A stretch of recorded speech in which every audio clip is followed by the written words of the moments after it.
Hi hello welcome to our channel. இன்னைக்கு சூப்பரான சுவையான சின்னவங்கள்லேருந்து பெரியவங்க வரைக்கும் பிடிக்கக்கூடிய ஒரு ஈவினிங் டைம் ஸ்நாக்கை பார்க்க போகிறோம். அது என்னன்னா வெஜிடபிள் பால்ஸ் தான். இதுக்கு என்னென்ன தேவையான பொருட்கள் பார்த்துக்கலாம். உங்களுக்கு பிடிச்சமான எந்த காய்கறி இருந்தாலும் அதை எடுத்துக்கலாம். இது கூட மஷ்ரூம் பன்னீர்லாம் கூட சேர்த்துக்கலாம். இப்போ நம்ம என்னென்ன காய்கறி எடுத்துருக்கோம்னு பார்க்கலாம். ஒரு கைப்பிடி அளவுக்கு கேரட், பீன்ஸ், ஒரு பெரிய உருளைக்கிழங்கு எடுத்திருக்கோம்.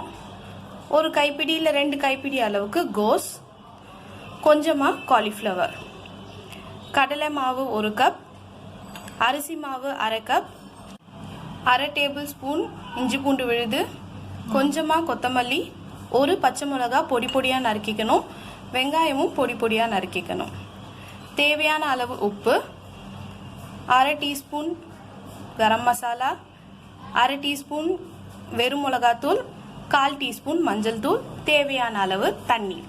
இதை இப்போ எப்படி செய்யறதுன்னு பார்த்துடலாம். நம்ம எல்லா காய்கறியும் ஒன்றா போட்டு குக்கரில் 2 விசில் வர வரைக்கும் வேக வச்சுக்கலாம். ஸ்டவ் பற்ற வச்சுக்கோங்க. தேவையான அளவு 1 டம்ளர் தண்ணி இருந்தால் போதும். நம்ம தண்ணியை வடிகட்டில தான் போகிறோம். இதில் எல்லா காய்கறியும் போட்டுக்கோங்க.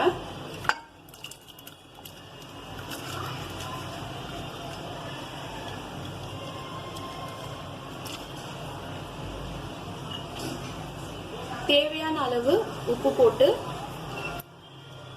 ஹை ஃப்ளேமில் 2 விசில் வர வரைக்கும் வேக வச்சுக்கோங்க. குக்கரில் காய்கறிகளை வேக வச்சு எடுத்தாச்சு. இப்போ அதை நம்ம ஒன்றும் பாதியமாக நசுக்கிக்க போகிறோம்.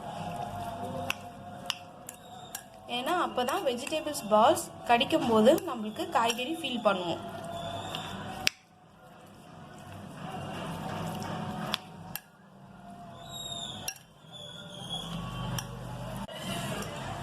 காய்கறிகளை ஒன்றும் பாதியமாக மசிச்சாச்சு. இப்போ மற்ற பொருட்களை சேர்த்துக்கலாம். வெங்காயம், பச்சை மிளகா, கொத்தமல்லி,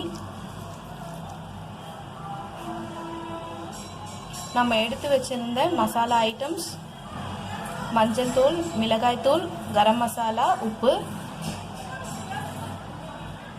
இஞ்சி பூண்டு விழுது, கடலை மாவு மற்றும் அரிசி மாவு.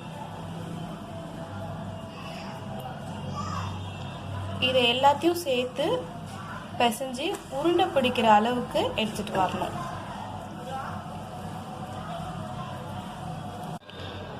நல்லா உருட்டுற பதத்துக்கு பிசைஞ்சாச்சு. இப்போ இதை உருண்டை பிடிச்சி வச்சுக்கலாம். உங்களுக்கு எவ்வளோ பெரிய உருண்டை தேவைப்படுதோ அவ்வளோ பெரிய உருண்டை பிடிச்சிக்கோங்க.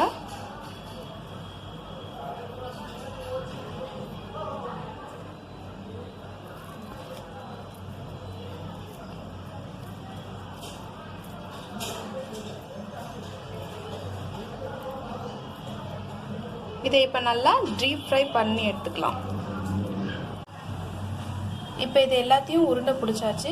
இதை டீப் ஃப்ரை பண்ண போகிறதுனால நம்ம ஒரு கடாயில் எண்ணெய் ஊற்றி நல்லா காய வச்சுக்கணும். இப்போ ஒவ்வொரு பால்ஸாக எடுத்து போடலாம்.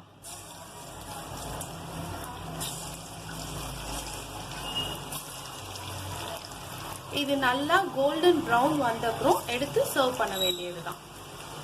நம்ம வெஜிடபிள் பால்ஸ் நல்லா கோல்டன் ப்ரௌனில் வந்துருச்சு. இப்போ இதை நம்ம எடுத்துடலாம். நம்மளோட டெலிஷியஸான evening time snack vegetable balls ready ஆயிடுச்சு. இதை சாஸோடவோ இல்லை சட்னியோடவோ நம்ம சர்வ் பண்ணலாம். இந்த வீடியோ உங்களுக்கு பிடிச்சிருந்ததுன்னா ஷேர் பண்ணுங்கள், லைக் பண்ணுங்கள், மறக்காமல் சப்ஸ்கிரைப் பண்ணுங்கள். இதை வீட்டில் ட்ரை பண்ணியும் பாருங்கள். தேங்க்யூ.